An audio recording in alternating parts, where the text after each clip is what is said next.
What's now been confirmed is nothing short of wild. After weeks of swirling rumors and a chaotic offseason for the New York Knicks, loaded with speculation, big names, and bold moves, we're finally getting a clearer look at Leon Rose's plan. Sources have revealed what New York intends to do with that final veteran minimum roster slot, a decision that could quietly shape the core supporting Jalen Brunson next season. It's big, and we're going to walk you through it. As covered recently on SportsCenter, this offseason has seen the Knicks add some firepower, bringing in veterans like Jordan Clarkson and Gershon Yabusele, while also watching key names from last year walk out the door. But make no mistake, everything points to one goal: building a real contender around Jalen Brunson. The Knicks see next season as their shot. They're not trying to stay competitive. They want to win it all. It started with a headline move, parting ways with Tom Thibodeau. That alone sent shockwaves across the league. But what followed was a shift in roster construction. The front office didn't just chase stars, they focused on depth, balance, and eliminating the pain points from last season. And one of the biggest pain points? Brunson had to do too much. The Knicks lacked a reliable secondary ball handler, and it caught up with them, especially in the postseason. While other teams in the conference finals rotated multiple playmakers, New York put nearly the entire offensive load on Brunson's shoulders. Sure, Jordan Clarkson helps plug that hole, giving the Knicks another creator, but what Leon Rose is now pursuing reveals a bigger strategy. According to insiders who spoke on SportsCenter, the Knicks have remained in contact with both Landry Shamet and Ben Simmons.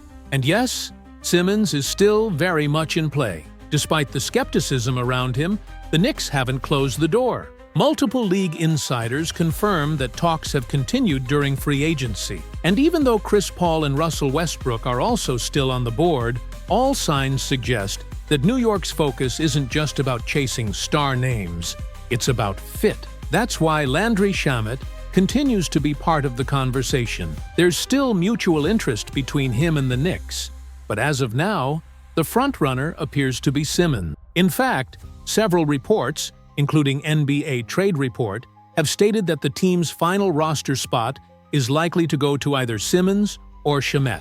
Why Simmons? Former Knick Baron Davis brought it up during his appearance on Paul George's podcast, Podcast P. He made it clear, you can absolutely win with Brunson as your primary creator, but last season's system leaned way too heavily on his usage. There simply wasn't enough support to get him off the ball, and that lack of flexibility came back to bite them, especially in their second-round exit. Davis believes, and it seems the front office agrees, that a player like Simmons, if healthy and engaged, could fill that gap. Let's be real.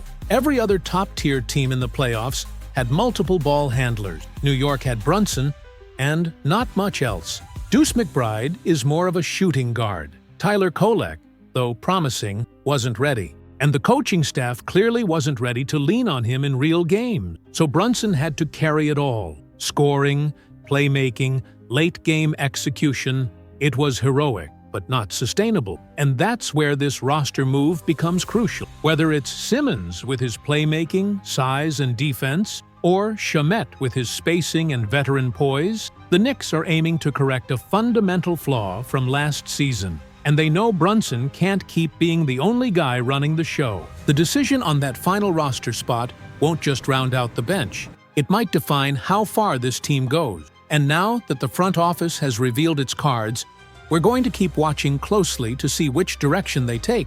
Handle the ball consistently at a high level. That was the biggest gap in the Knicks' roster last season. Outside of Jalen Brunson, no one else truly carried the playmaking load. And it showed. Now, it's clear that the front office wants to correct that by targeting someone who can help shift Brunson off the ball and create a more balanced offense. Enter Ben Simmons. According to SportsCenter sources close to the situation, Simmons is one of the names New York is seriously evaluating. Why? At 6'10", Simmons brings the kind of versatility that makes it possible for him to share the floor with Brunson without compromising spacing or playmaking. Back in Dallas, Brunson thrived when he didn't have to dominate the ball every possession. His growth alongside Luka Doncic was a key reason he became the star he is today, and the Knicks seem intent on recreating that setup. It's also worth noting that this shift toward an off-ball role for Brunson ties into the hiring of new head coach Mike Brown. Insiders told SportsCenter that Leon Rose and William Wesley have been intentional about surrounding Brunson with structure and support, bringing in a coach who favors movement-heavy, flow-based offense over isolation-heavy sets. That alone signals a major philosophical shift from the Thibodeau era. But while Simmons is generating buzz, he's not the only one. The Knicks are also keeping the door open for a return from Landry Shamet, and frankly, his playoff performance might have earned him that shot. In limited minutes during the Indiana series, Shamet was efficient and composed. He averaged 6 points, 2 assists, shot 50% from the field, and a blistering 54% from beyond the arc. He knocked down big shots, defended with discipline, and gave the Knicks the kind of steady backcourt play they'd been lacking. It's no surprise fans assumed his return was a lock, but the Simmons interest complicates things. Why? Because Simmons offers something different, a true secondary playmaker. While Shamet spaces the floor, Simmons can run an offense in spurts, guard multiple positions, and rebound at a high level. And despite his recent reputation, he still flashes elite defensive instincts when healthy. Speaking of which, health is the elephant in the room. Simmons played just 18 games with the Clippers after his buyout last season, averaging 3 points, 4 rebounds, and 3 assists in just over 16 minutes per game. Realistically, that's about the role he'd have in New York. Limited minutes off the bench, used situationally. But if he's bought in and healthy, he'd give the Knicks a long, switchable defender and a secondary creator who could free up Brunson during key stretches. And that's the formula New York's trying to build. With Jordan Clarkson now in the fold as a scoring first guard, adding someone like Simmons brings a contrasting profile. Pass first, defensive-minded, low usage. And that's what makes this interesting. Clarkson thrives with the ball. Simmons avoids it. Together, they offer a stylistic balance depending on matchups and game flow. Now, let's be real. Simmons remains a wild card. As reported on SportsCenter, there are valid concerns across the league. His injury history is extensive, and his mental approach to the game has raised red flags dating back to his exit from Philadelphia. Even when he was traded to Brooklyn, sources said Simmons was still privately pushing for a move to California and eventually got his wish with a move to LA. So the question becomes, would Simmons be fully committed to a new chapter in New York? That's where the fan base is divided. Some fans see potential in a low-risk, high-reward gamble. Others remain skeptical, questioning his commitment and consistency. One fan commented, "I might go down with the ship, but I'll take the risk on Ben."